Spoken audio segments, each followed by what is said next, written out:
गति करते हो और प्रजनन करते हो। Yes sir. क्या है? सजीव हैं। और निर्जीव किसे बोलेंगे? जिसमें प्राण न हो। यस। जैसे बोर्ड हो गया, पोल हो गया, लकड़ी। समझ में आया? हमारे साथ बात करने के लिए हैं पंकज, जो यहाँ क्लास ले रहे हैं। आप बच्चों का सबसे पहले उत्साह बताइए कि बच्चों में क्या उत्साह है, कैसे उत्साहित होकर बच्चे आ रहे हैं। बच्चों को आज समाज का मांग है कि बच्चों में जो संस्कार विहीन हो रहे हैं उन लोग को संस्कार देना पहला, क्योंकि इस शिक्षा तो उन लोग का मिल जा रहा है स्कूल से, लेकिन मेन जो है हमारे संस्कार विद्या वो ज़रूरी है। विद्या का ही काम हम लोग बाल संस्कार शाला के माध्यम से बच्चों को देते हैं, जो कि इनमें संस्कार आए और उन लोग सुधरें, कैसे समाज को सुधारें, ये सारी बातें बताई जाती हैं उन लोगों को। अभी हम लोग दिन प्रतिदिन देख रहे हैं, आप एक्टिविटी भी कराएं बच्चों के अंदर में एक इंटरेस्ट पैदा करने के लिए कि खेल खेल में कैसे हम अनुशासन सिखा दें, खेल खेल में विज्ञान कैसे सिखा दें। और ये जो परम पूज्य गुरुदेव पंडित श्री राम शर्मा आचार्य जी के जितने विचार हैं और विचार के माध्यम से जितनी सारी बातें बताए हैं, उन सारे बातों को खेल खेल के माध्यम से बच्चों के अंदर में अभी समाविष्ट हो जाए, ताकि आने वाले समय में जितनी भी चुनौतियाँ होंगी उन चुनौतियों से लड़ने का कला सीख पाएंगे। कैसे देख रहे हैं इस चीज़ को? ये तो बाल संस्कार शाला आप ही के माध्यम से यहाँ खोला गया, जो कि हम लोग इसमें अपना भूमिका निभा रहे हैं। खेल खेल में इन लोग को हम लोग का यही रहता है कि हर खेल खेल के माध्यम से इन लोग को पढ़ाया जाए, ताकि खेल, और भी ये सरकार का भी योजना है कि बच्चों को खेल खेल में पढ़ाएं। तो हम लोग खेल खेल में इन लोग को living thing and non living thing का जो खिलाते हैं, सजीव निर्जीव क्या है, इन लोग विज्ञान भी सिखा रहे हैं खेल खेल में। एक खेल खेल में कंसंट्रेशन है, इन लोग बच्चों को ध्यान कैसे आए, ये खेल के माध्यम से भी हम लोग को बच्चों को बताते हैं। अच्छा, यहाँ के बच्चों को बताया जा रहा है कि योग क्या है, हम योग करेंगे तो निरोग रहेंगे। ध्यान सिखाया जा रहा है, योग सिखाया जा रहा है, प्राणायाम सिखाया जा रहा है कि प्राणों का आधार प्राणायाम है। आज जितने वंचित गरीब क्षेत्र में लोग रह रहे हैं, तो वहाँ पे अगर प्राणायाम सीख लेंगे, अपने आप को, अपना जो बॉडी है उसको ठीक करना सीख लेंगे, माइंड को ठीक करना सीख लेंगे। माइंड को ठीक करने के लिए ये जो पूज्य गुरुदेव के जो विचार हैं, सद्विचार हैं, सत्कर्म करने की जो बात है, प्रार्थना के माध्यम से यज्ञ रूप प्रभु हमारे भाव उज्जवल कीजिए, ये जितनी सारी बातें जो दी गई है बच्चों के अंदर में अभी प्रविष्ट करा दिया जा रहा है, ताकि आने वाले फोर्थ कमिंग फ्यूचर में उसको हम लोग अभी से ही बच्चों को बताया जा रहा है, ताकि उन लोग का जो चेतना में समावेश हो जाए।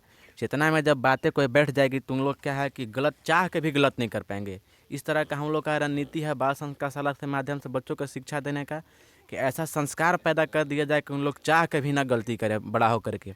आज लोग बड़ा IAS ऑफिसर बनने के बाद भी वही घूस, करप्शन, जितना भी गलत काम है सब पढ़ा लिखा लोग ही कर रहा है अक्सर। लेकिन उन लोग में क्या है कि शिक्षा की कमी है और विद्या की कमी है। तो हम लोग का हमेशा बाल संस्कार शाला के माध्यम से यही रहता है कि शिक्षा के साथ विद्या कैसे दें, ताकि उन लोग बड़ा होकर के अच्छा करें और दूसरों का सेवा सहायता करें। और गुरु जी का 4 स्तंभ है जो हम लोग इन लोग का देने की कोशिश करते रहते हैं।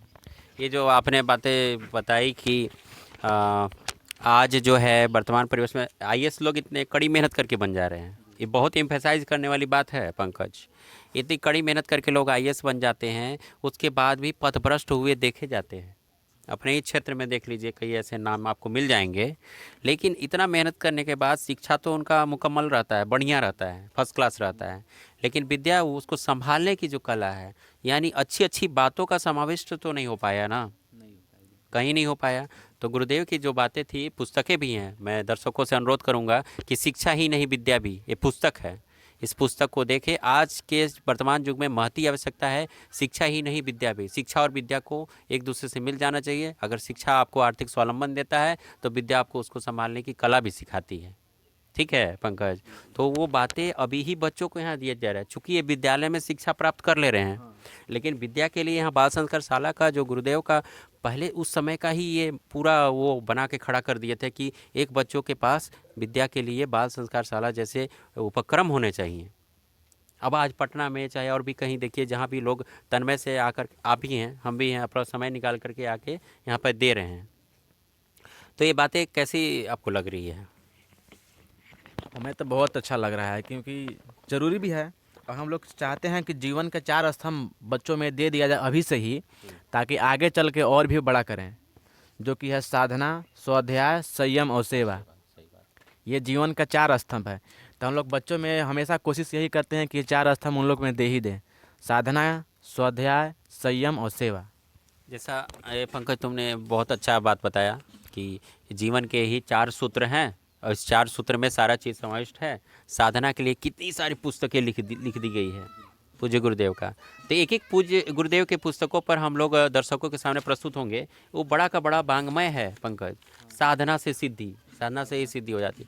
तो बहुत सारी बातों पर अभी डिस्कस करना शेष है पंकज। तो इन बच्चों के माध्यम से साधना से सिद्धि हो गई। स्वाध्याय जो कि एक अनिवार्य अंग है, समझ रहे हैं, साधना स्वाध्याय, संयम हो गया और सेवा वाली बातें। तो ये 4 स्तंभ हो गए, साधना हो गए, आराधना हो गए। ठीक है, तो इतना ही आज हम अपना ये समाप्त करते हैं अपनी चर्चा को, और फिर मिलेंगे अगले रविवार को पंकज के साथ और भी तमाम यहाँ युवा के साथ जो यहाँ सेवा दे रहे हैं बाल संस्कारशाला में। इन लोगों को खूब खूब धन्यवाद, और बच्चे तुम लोग को भी बहुत बहुत धन्यवाद। हम लोग मिलेंगे रविवार को। बहुत बहुत धन्यवाद। धन्यवाद सर, आप सभी को धन्यवाद। दर्शकों को भी हम देना चाहेंगे धन्यवाद। नमस्कार।